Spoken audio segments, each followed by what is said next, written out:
பல வருஷமா உங்க கூடவே வாழ்ற ஒருத்தரை கற்பனை பண்ணி பாருங்க. வீடு, ஃபைனான்ஸ், ஹெல்த்னு எல்லாத்தையும் ஷேர் பண்ணிக்கிறீங்க. ஆனா சட்டத்தோட பார்வையில நீங்க 2 பேரும் அந்நியர்கள். ஒருத்தருக்கு ஒருத்தர் மெடிக்கல் முடிவுகள் எடுக்க முடியாது, சொத்துக்களை சுலபமா பெற முடியாது, ஒரு குழந்தைய சேர்ந்து தத்தெடுக்கவும் முடியாது. காரணம், நீங்க 2 பேரும் ஒரே பாலினத்தைச் சேர்ந்தவங்க. இதுதான் இந்தியாவின் திருமண சமத்துவ வழக்கோட மையப்புள்ளி. நாம இன்னைக்கு அலச போறதும் இததான். ஆமா, சரியா சொன்னீங்க. இந்த சுப்ரியோ எதிர் இந்திய ஒன்றியம் வழக்குல உச்சநீதிமன்றம் கொடுத்த தீர்ப்பு இது. இது வெறும் ஒரு சட்ட போராட்டம் மட்டும் இல்ல. மனுதாரர்கள் கேட்ட கண்ணியம், சமத்துவத்துக்கும் திருமணத்தை வரையறுக்கிற அதிகாரம் எங்களுக்கு இல்ல, அது பாராளுமன்றத்தோட வேலைங்கிற அரசாங்கத்தோட வாதத்துக்கும் நடுவுல நடந்த ஒரு முக்கியமான உரையாடல். இந்த தீர்ப்பு 3-2ன்னு பிரிஞ்சுது. அதாவது 5 நீதிபதிகள்ல 3 பேர் ஒரு பக்கமும் 2 பேர் இன்னொரு பக்கமும் இருந்தாங்க.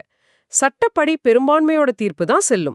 ஆனா அந்த 2 பேரோட கருத்தையே முக்கியங்கிறதையும் நம்ம பார்க்க போறோம். சரி, முதல்ல மனுதாரர்கள் என்ன கேட்டாங்கன்னு சிம்பிளா சொல்லுங்க. அவங்களோட கோரிக்கை என்னவா இருந்துச்சு? அவங்க ரொம்ப சிம்பிளா ஒன்னு கேட்டாங்க. சிறப்பு திருமண சட்டம்னு ஒன்னு இருக்கு இல்லையா, அதுல இருக்கிற ஆண் பெண்ணுங்கிற வார்த்தையை எடுத்துட்டு நபர்னு மாத்துங்க, அப்ப நாங்களும் சட்டப்படி திருமணம் செஞ்சுக்க முடியும்னு சொன்னாங்க. இது சமத்துவம் மற்றும் கண்ணியத்துக்கான உரிமை அடிப்படையில கேட்டாங்க. ஆனா நீதிமன்றத்தோட பதில் நேரடியா இல்லையா? எல்லா நீதிபதிகளும் ஒரு விஷயத்துல ஒன்னா இருந்ததா சொன்னீங்களே. ஆமா, அங்கதான் முதல் ஆச்சரியமே. 5 நீதிபதிகளுமே ஒரு மனதா திருமணம் செய்து கொள்வது ஒரு முழுமையான அடிப்படை உரிமை இல்லைன்னு சொல்லிட்டாங்க. ஓஹோ, முழுமையான அடிப்படை உரிமை இல்லையா? ஆமா, அதாவது அரசியலமைப்பு சட்டம் நேரடியா இந்த உரிமையை கொடுக்கல.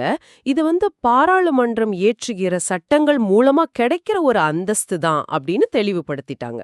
ஓகே, அப்போ அந்த 3.2 பிளவு எங்கிருந்து வந்துச்சு? அதுதான் இங்க ரொம்பவே சுவாரஸ்யமான பகுதி. இங்கதான் நாம ஒரு முக்கியமான விஷயத்த கவனிக்கணும். பெரும்பான்மையா இருந்தா 3 நீதிபதிகள் சிறப்பு திருமண சட்டத்தை மாத்தி எழுத மறுத்துட்டாங்க. ஏன், எதுக்கு மறுத்தாங்க? ஏன்னா அவங்க சமுதாயத்தை மாத்திர பெரிய முடிவுகளை எடுக்க வேண்டியது மக்களால் தேர்ந்தெடுக்கப்பட்ட பாராளுமன்றம் தான், நியமிக்கப்பட்ட நாங்க இல்லன்னு ஒரு லக்ஷ்மண ரேகை வரைஞ்சிருக்காங்க. இதுக்கு பேரு தான் ஜுடிஷியல் ரெஸ்ட்ரெயின்ட், அதாவது நீதித்துறை நிதானம். சட்டத்துல கணவன் மனைவின்னு மாத்துனா அது விவாகரத்து, வாரிசுரிமை, வரதட்சணைன்னு பல சட்டங்கள்ல பெரிய தாக்கத்தை ஏற்படுத்தும். அந்த வேலையை நாங்க செய்ய முடியாதுன்னு சொல்லிட்டாங்க. அப்போ பெரும்பான்மை நீதிபதிகள் சட்ட ரீதியா ரொம்ப கராரா இருந்திருக்காங்க. ஆனா தலைமை நீதிபதியே மாறுபட்ட கருத்து சொன்னதா சொன்னீங்களே, அவரோட பார்வை என்னவா இருந்துச்சு? அவர் இதுக்கு ஒரு தீர்வு காண முடியும்னு நம்பினாரா? நம்பினார். தலைமை நீதிபதி சந்திரசூட் உள்ளிட்ட 2 பேரு திருமணம்ங்கிற அந்தஸ்தை கொடுக்க முடியாட்டியும் கூட ஓரினச் சேர்க்கையாளர் உறவுகளை சிவில் யூனியனா அங்கீகரிக்கணும், அதுக்கு சில சட்ட உரிமைகளை கொடுக்க வேண்டியது அரசாங்கத்தோட கடமைன்னு வாதிட்டாங்க. பொறுங்க, சிவில் யூனியன்னா என்ன? அது திருமணத்திலிருந்து எப்படி வித்தியாசப்படும்? சொத்துரிமை, இன்சூரன்ஸ் மாதிரி விஷயங்கள் எல்லாம் இதுல வருமா? நல்ல கேள்வி. அதுதான் சிறுபான்மை நீதிபதிகளோட நோக்கமா இருந்துச்சு. திருமணத்துக்கு இணையான எல்லா உரிமைகளும் இல்லைனாலும் கூட்டு வங்கி கணக்கு, மருத்துவ காப்பீடு, வாரிசு நியமனம் போன்ற அடிப்படை உரிமைகளையாவது கொடுக்கிற ஒரு சட்ட அமைப்பு தான் சிவில் யூனியன். ஆனா பெரும்பான்மை நீதிபதிகள் இப்படி ஒரு புதிய அமைப்பை உருவாக்குறதும் பாராளுமன்றத்தோட வேலைதான்னு சொல்லி அதையும் நிராகரிச்சுட்டாங்க. இது ஒரு பெரிய முட்டுக்கட்டை மாதிரி தெரியுதே. சட்டத்தை மாத்த முடியாதுன்னு சொல்லிட்டா அப்புறம் தத்தெடுப்பு மாதிரி நடைமுறை சிக்கல்களுக்கு என்னதான் தீர்வு? அந்த விஷயத்துல நீதிமன்றம் என்ன சொன்னது? அதுதான் பலருக்கும் பெரிய ஏமாற்றமா அமைஞ்சது.